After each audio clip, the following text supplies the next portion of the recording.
So how can you tell if your Wi-Fi is hacked, and how do you prevent such things from happening? In this video, we're going to look at several networking tools that you can leverage to get a better understanding of what's happening on your network and prevent hackers from taking control. This is Leo, and you are watching the PC Security channel.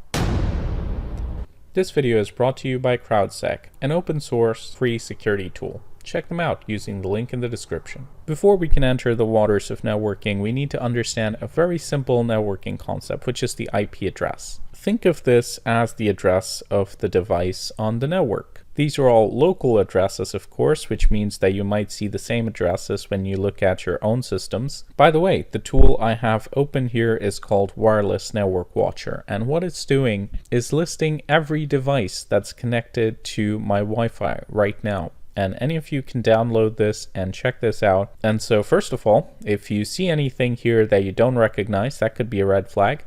You can count the number of devices and then think, well, how many devices do I actually own or have on the network? And if you see more devices than you expect, that's another red flag. So in this case, we have 192.168.1.1. This is the home IP address, basically the address of my router.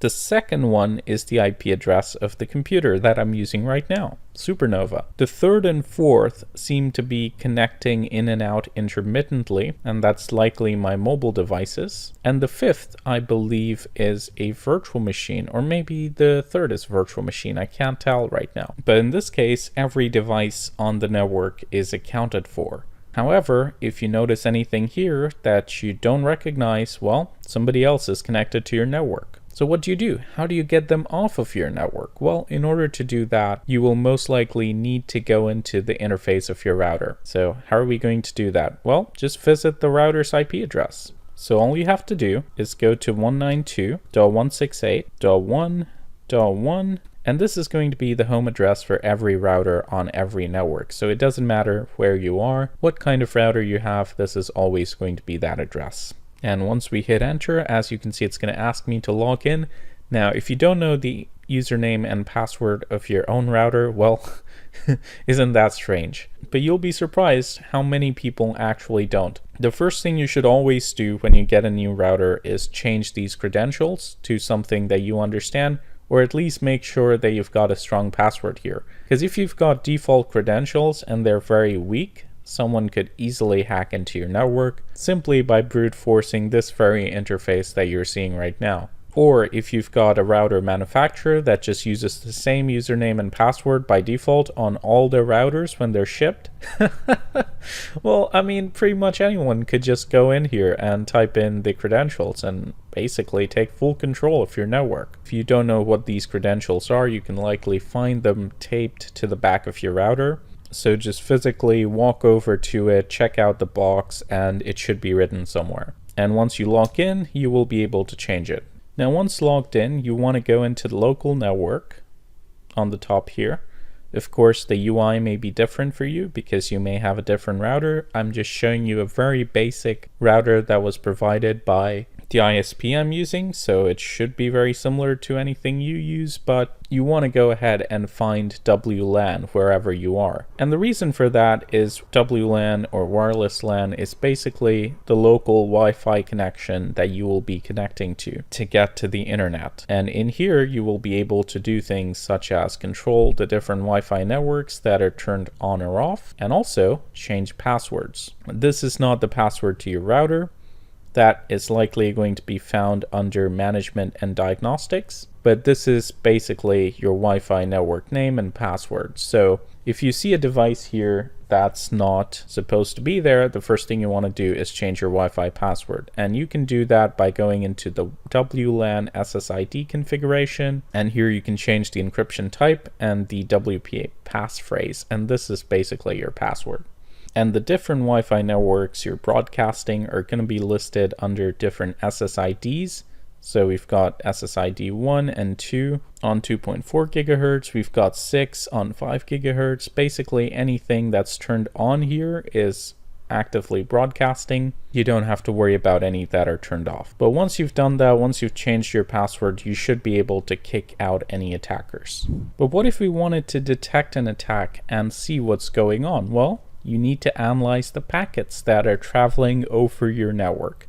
And in order to do that, you need a packet analyzer. So here I have Wireshark, which is currently showing me all the packets that are moving to and from different destinations and addresses in the network. Most of these are going to be encrypted, but before we can see anything interesting in Wireshark, we need to initiate a network attack.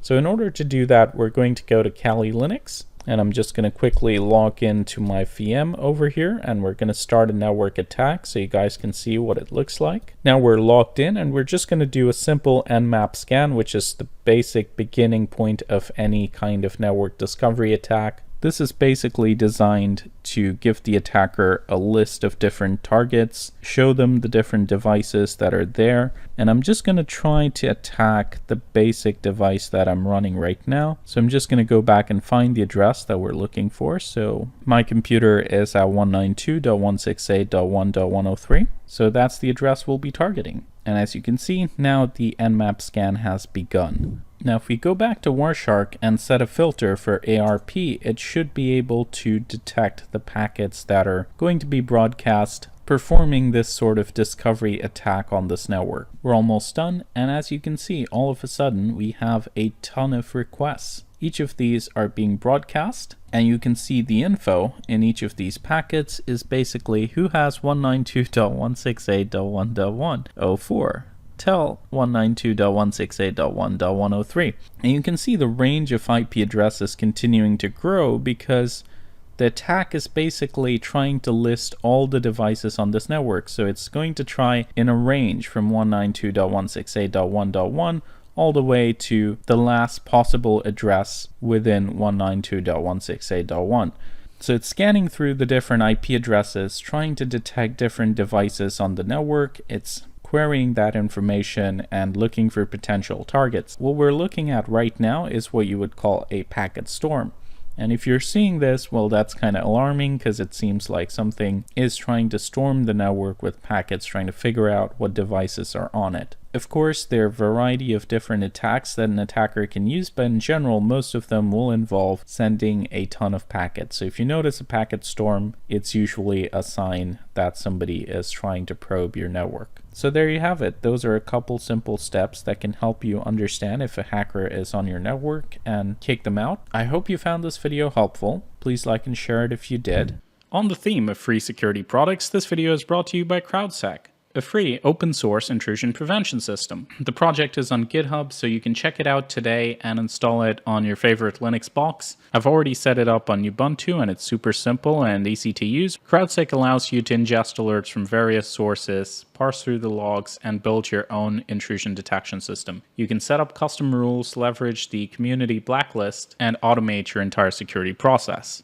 So if you're an individual or company looking to monitor alerts from various different sources, this is a great tool to do it. You can also deploy an agent on Windows, which is currently in alpha.